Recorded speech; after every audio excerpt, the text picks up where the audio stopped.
Stillness is the spark where the journey starts, a moment of silence to shape our hearts. In the chaos we find the sacred ground, the space within where wisdom is found. Steve D's words a beacon, a guide through shadows and light, a path to stride. We carve a cell in the world we know, to pause, reflect, and let our spirits grow. Chaos monk, where silence... Right. Let's dive into something really unique today. Chaos monasticism. Yeah. So like, picture this. The discipline of monks. Right. Mixed with that free-spirited magic of, Oh, yeah. chaos magic. Chaos magic, yeah. A fascinating paradox, right? Totally. You think of monastic life as like so structured and traditional, but when you bring in chaos magic, it's like it really shakes things up. You're encouraged to break the mold, find your own path. Right, like shaking up those ancient traditions and see what comes out. Exactly. Our guide for this is Steve D's book, Chaos Monk. Great book. And he defines chaos monasticism as setting aside time to really strengthen your commitment to magic. It's about weaving those principles into your own magical life. Yeah. Okay, so before we get into all the chaos, let's talk about just monasticism in general. Okay. Like, when I hear that, I just think monks chanting, robes. Yeah. Secluded monastery. It's a classic image, right? Yeah. But monasticism is so much more diverse than that. I mean, it's been around for centuries. Right. Across all these different cultures, different religions. Yeah. The word itself comes from the Greek word monos. Okay. It means alone. And it's really about stepping back from typical social structures, family life, to focus on a spiritual path. So you have everything from hermits living totally in isolation to communities like the Benedictines who are very communal. So there's a lot of variety in what that can actually look like. Huge variety, yeah. But there are some common threads despite that. Okay. There's often that feeling of being called to a life that's different from the mainstream, yearning for something more. Right. Steve D actually tells this great story about a former gang member who found his calling in a Cistercian monastery. What a shift. Talk about a radical change. Yeah. What I'm finding interesting about this is the intensity. It seems like monasticism, whether it's alone or in a group, it's this framework for doing deep inner work. Exactly. You have that structure of rules, practices, meditation, prayer, often the support of the community. It's creating that environment where that spiritual growth is the central focus. And that intensity is still a big reason why people are drawn to it today. Right. Even outside traditional religious settings. Right. It makes you wonder, like, is there something in us that longs for that? That kind of focus and meaning. Especially now. Oh, absolutely. When things can feel so overwhelming. But what about what about women in all this? That's where it gets really fascinating. Especially in the past, monastic life offered women a level of freedom they wouldn't have had otherwise. Think of the Bagans, for example. These semi-monastic communities, medieval Europe. Right. Not nuns in the traditional sense. Right, not nuns, but they dedicated themselves to spiritual practice, often working in their communities, Healthcare, teaching. Right. Exactly. They were able to operate outside those traditional church structures. Which gave them more control. They could choose not to marry. They could manage their own finances. I mean, this was a radical choice in a time when women had very limited options.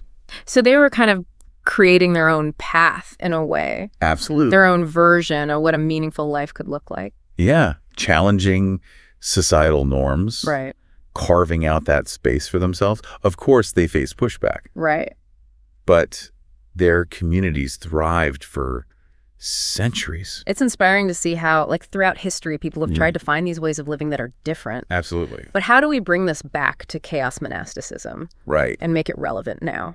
That's the exciting part. It's about taking those monastic principles, like simplicity, focus, intentionality, and applying them to our own magical paths, but with chaos monasticism. You add that personal adaptation, experimentation. So instead of following a rigid set of rules, we get to make it our own. Exactly. And that's where chaos magic comes in.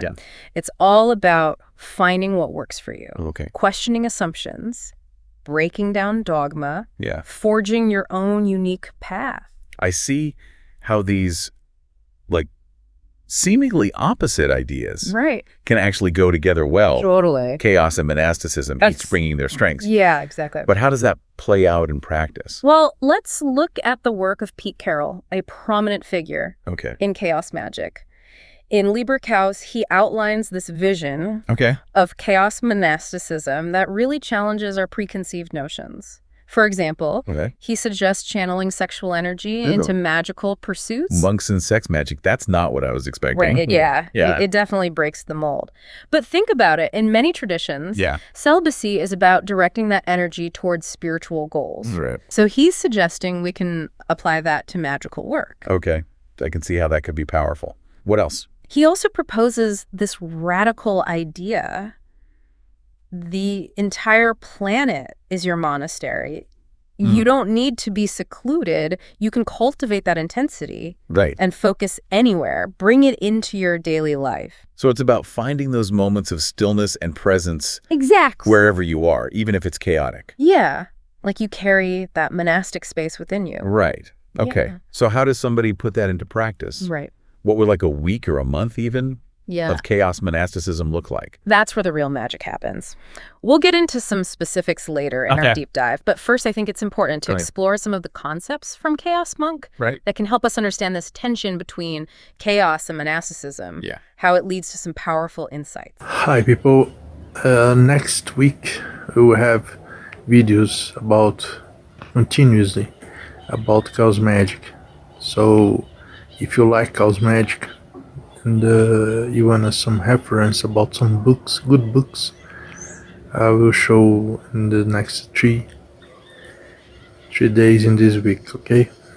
I just telling you because you're watching here the Chaos Magic time. Okay, I'm ready. Hit me with it. All right. Here's where it gets really interesting. Steve D introduces this concept called Hegelian synthesis. Hegelian synthesis. Okay. Yeah. I'm not familiar with that one. Okay, so it comes from the philosopher Hegel. Okay. And he had this idea that every concept has its opposite. Okay. And the tension between them leads to a new understanding. Integrates both. Thesis, antithesis, synthesis. Okay, so like a concrete example of how that works? Sure. Let's say you're struggling with control in your magic. Okay. You're trying to force things to happen. It's leading to frustration, burnout. Right. The Hegelian approach would be to consider the opposite, surrender. By holding those two ideas, you might discover this new understanding of how control and surrender can actually work together. So it's not about choosing one or the other, right? But like finding a way to... It's about the synthesis. Yeah, synthesize them together. Exactly. Embrace the tension and use it as a catalyst. And that's just one concept. He also talks about dialogics, which is... Hang on. More philosophy. Trust me, it's not as dry as it sounds. Dialogics is about embracing multiple perspectives without forcing them to resolve. Okay. It's like having a conversation with different voices, each offering a different point of view. Right. Even if they disagree. I can see how that'd be valuable in magic. Yeah. Where we're often working with energies and forces that seem contradictory. Totally. And then there's syzygy. Syzygy. Okay, that sounds intense. It is. It refers to the creative potential found in the union of opposites. It's a concept rich in symbolism, particularly within esoteric traditions. Okay. Think about the union of masculine and feminine energies. Right. Light and dark, chaos and order. Or in this case, monasticism and magic. Exactly. Dee's suggesting that by embracing those tensions, by exploring the in-between spaces, we unlock a deeper well of creativity and wisdom. This is fascinating, but how do we put these concepts into practice? That's where the book gets really practical. Steve D offers a ton of exercises and techniques to help us integrate these ideas. Give me an example, like one exercise that people listening could try. One that I find really powerful is this visualization called creating an internal monastery. Internal monastery. That sounds intriguing. It's a guided meditation where you imagine building your own personal sanctuary. The sacred space within yourself. Where you can go to meditate, connect with your inner wisdom, work your magic. I love that, like creating a refuge from all the chaos. Exactly. A place where you can find peace and clarity. It's about cultivating that inner monastic space, even in the middle of a busy life. And the book has other exercises too, like working with Fragments of self. Fragments of self. It's about recognizing that we're not just one solid self. We have different aspects, different voices within us. Right. And this exercise uses techniques like cut-ups, collage, to explore those facets of our identity. That sounds kind of avant-garde. It is. But I like it. Yeah, it's a powerful way to get to know yourself on a deeper level. Yeah. And embrace the complexity of who you are. Okay, cool. Any other exercises you want to share? There's one about creating a chaos Buddha. A chaos Buddha. Okay, now you've got my attention. This one is all about taking a traditional spiritual figure and adapting it to fit you, your personality. Right. So instead of the serene, meditating Buddha, you might imagine a laughing trickster Buddha. I love that. Embodies that mischievous Arisian energy. Right, like taking those old paradigms and remixing them. Yeah. For the modern magician. Exactly. And that's really the heart of it. Yeah. Finding those practices, those principles that resonate with you, deepen your connection to your magic. Right. And support you on your unique journey. This is great. But I'm wondering, how do we take this beyond our personal practice? Does chaos monasticism say anything about how we engage with the world around us? Absolutely. Steve D talks about reimagining the traditional monastic vows, poverty, chastity, and obedience. Okay, I'm intrigued. How do those translate to a magical life? He starts with poverty, but... Poverty doesn't sound appealing. I hear you. But he reinterprets it as simplicity. Okay. It's about embracing minimalism, slowing down, finding contentment with less, questioning our consumerist impulses, and asking what we truly need. So it's not deprivation, but about conscious choices. Exactly. Aligning your lifestyle with your values. It's about finding freedom from those attachments that weigh us down. It ties into the slow movement, you know? Yeah, I like that. Simplicity is freedom. What about chastity? He calls it faithfulness. And it's not just about sex. It's about honesty, commitment, respect in all your relationships. Romantic, platonic, even professional. So it's about integrity, showing up authentically. Exactly. Aligning your actions with your values. Right. Cultivating trust. Connection. Okay. That's making me think. What about obedience? Yeah, I know that one can seem tricky. Right. But he calls it accountability. It's about recognizing that we don't have to do this alone. Right. It's about seeking guidance, being part of a supportive community, being willing to learn from mistakes. So it's about finding the people and structures that can help us stay on track. Exactly. That could look like a magical order, a spiritual director, or even just a trusted friend. It's also about holding ourselves accountable. Absolutely. For our own actions. Yes. This is giving me a whole new perspective on what it means to live a magical life. Yeah. It's not just about spells and rituals, but about... It's about a way of being. Right. A way of being in the world. Exactly. How you relate to yourself and others. And that's what I find so compelling about chaos monasticism. Yeah. Bringing that monastic intensity and focus to everything. Right. And using it to fuel your practice, your personal growth. So where do we go from here? Right. What does this look like in action? Well, D suggests creating a personal rule, a set of guidelines. A rule? That sounds a bit restrictive. It's about creating a framework that works for you. Okay. Not blind obedience. It's choosing practices and principles that resonate with you. Okay. That support your magical work. Right. That help you become your best self. Okay, I like that. It's like taking those traditional ideas and making them your own. Exactly. Okay, so before we get into making our own rules, I think it's time to look at some more practical examples of how this all manifests. You ready to dive into some practices? I'm always ready for a deep dive. Okay, let's get practical. Chaos Monk is filled with all these great techniques you can use. Right. But to me, nothing embodies chaos monasticism quite like pilgrimage. Pilgrimage, like walking to some sacred site. Yeah, that's the beauty of it. Yeah. This ancient practice found in so many traditions. Right. But you can totally reinvent it with that chaos magic lens. Okay.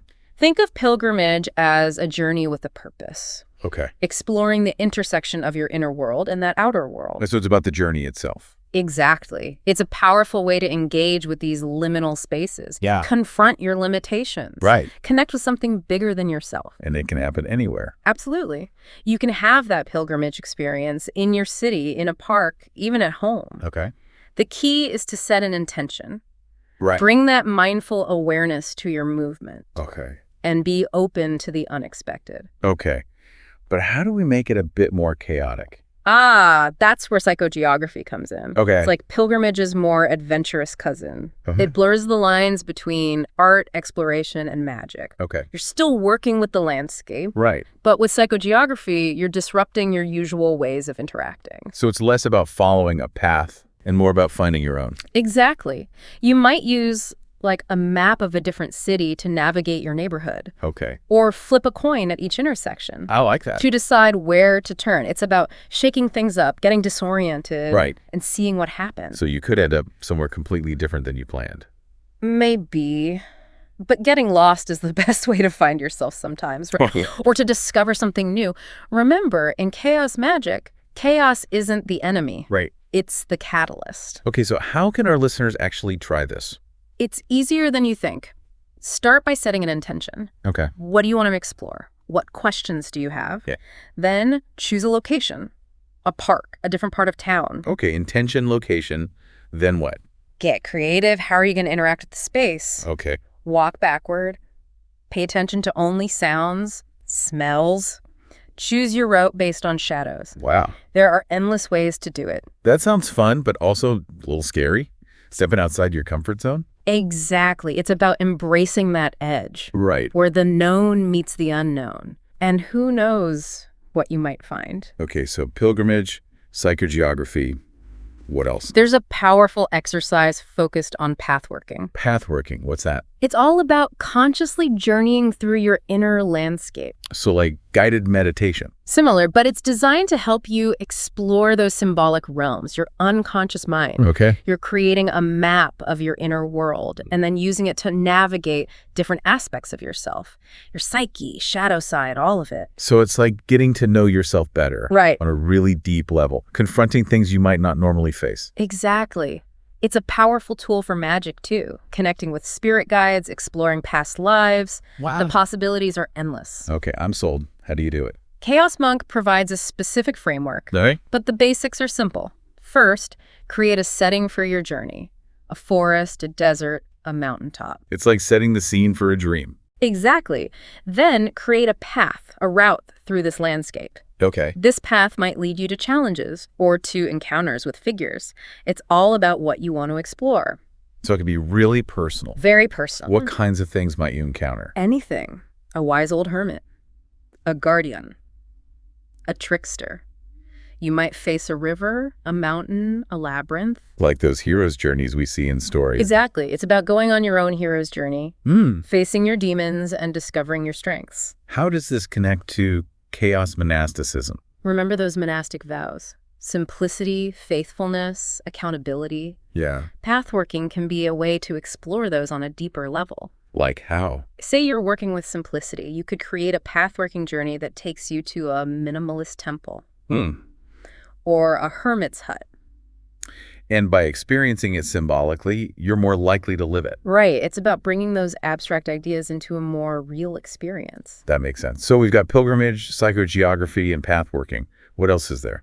Well, there's one more that's crucial. Dee talks about creating a personal rule. Rule, like those old monastic orders we talked about, those being too rigid? Remember, this is about creating a framework that works for you. Okay. Not blind obedience. It's about choosing what resonates with you. Right. Supports your work and helps you grow. So taking those traditional ideas and adapting them. Exactly. And the book has great advice on how to do this. Okay, how? Start with those 3 core principles: simplicity, faithfulness, and accountability. Those reimagined vows. Yes. For simplicity, you might commit to quiet contemplation, decluttering your space, simplifying your diet. Bringing that minimalist aesthetic into daily life. Exactly. For faithfulness, you might focus on being more present in your relationships, communicating honestly. Walking your talk, basically. Yes. And then accountability. Homework. Not necessarily. It's about finding ways to stay on track with your practice, keeping a journal, working with a buddy, a mentor. Like a support system? Exactly. It's about creating structure that supports your growth without limiting your freedom. That's inspiring. I'm already thinking about what my own rule could look like. Yeah. But before we get carried away, Right. there's one last practice I want to talk about. Okay. It brings everything together, offers a really powerful way to connect with the heart of chaos monasticism. You're talking about the Chaos Sophia working. You know me so well. It's such a beautiful ritual. Yes. And it feels like the perfect ending to our exploration. I agree. Greetings, everyone. I need to ask for your understanding, because making one video in English and another in Portuguese every day is very complicated, especially because the power is very unstable here where I am in Campos do Jordão. Given this situation, I am forced to make only one video a day, Monday, Wednesday and Saturday in English, while on Tuesdays, Thursdays and Sundays I will make them in Portuguese. I am sorry that I cannot offer the same videos more consistently, but the simultaneous execution of other projects require this, and I cannot handle everything at the same time alone. If this bothers you, leave your comments below so that I can find another alternative that may be more interesting for everyone.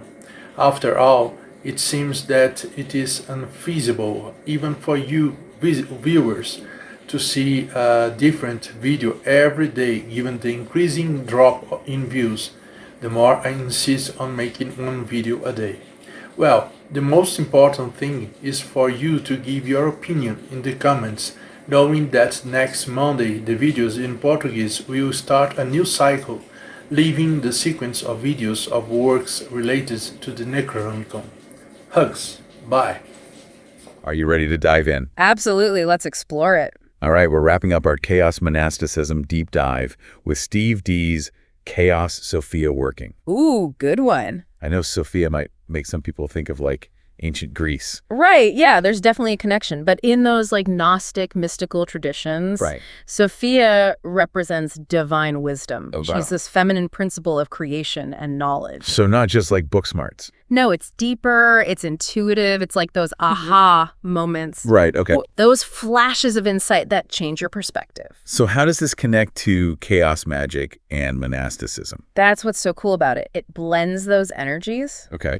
You're using techniques from chaos magic, but to connect with Sophia. Right. Invoking her wisdom. As a group thing. Yes, it's designed to be done with others. Okay. That communal aspect really reflects that monastic tradition. Okay. Shared practice, supporting each other. Like a temporary monastic community, but focused on Sophia's wisdom. Exactly. Okay, so walk me through it. What happens in this working? It starts with creating a sacred space, a temple for Sophia, candles, incense, whatever helps you. Right, set the mood. Yeah, shift into that ritual mindset. Then what? Then come the invocations, Okay. calling upon Sophia in her different aspects. The light bringer, the hidden one, the mother of creation. We're getting a sense of her complexity. Exactly. It uses these powerful images to connect with her energy. Okay. In a visceral way. And there's drumming, too. Yes. Dee uses this drumming technique inspired by shamanism. Steady beat helps people go inward. Okay, so we've got the sound. We're invoking Sophia. What's next? Then comes the heart of it. Okay. A guided meditation, designed to help you connect directly with Sophia's wisdom. So it's about opening yourself up to receive. Exactly. It's about being receptive, cultivating that stillness within this chaotic, energetic container. Stillness within chaos. I like that. Yeah, it really embodies it. So how does it all end? With a final invocation, thanking Sophia, and then grounding yourself back in the present moment. Bringing it back down to earth. Exactly. And you take those insights, that inspiration, and you integrate it into your life. So it can have a lasting effect. Absolutely. The Chaos Sophia working shows how chaos monasticism can bridge that gap between practice Right. and your everyday life. Yeah. Wow. This has been amazing. What stands out to you the most? For me, it's remembering that magic isn't just, Right. spells. It's about a way of being, connecting with that wisdom. Right. Living a more meaningful life. I couldn't agree more. That wraps up our chaos monasticism deep dive. We looked at history, the ideas, and even some techniques. Right. But this is just the start. There's so much more to uncover. in the book and in yourself. Here's one last thought. Remember that concept of the true name from Earthsea? Oh, yeah. What's your unique gift? How can chaos monasticism help you find it and share it? Keep exploring. Until next time, happy seeking. Building bridges between the peaks through the mundane. The sacred we see, a journey within to set us free. Alchemy of the soul, turning time to gold. A mystic's treasure in hands we hold. With Tantra and Thelema, traditions unfold. Mystical streams, both ancient and bold. Lectio Divina, the dark nights embrace. A dance through time and sacred space. From east to west, the wisdom flows through Steve's lens. The monastic grows, a modern mystic in a chaotic age. Writing life's truths on a timeless page. Stop, breathe, and let the stillness stay. Feet on the ground, we find our way. Through the tension of the inner and the real, the self transforms, the spirit heals. Communion with the higher, the vast unknown. A path through the chaos, the sacred zone.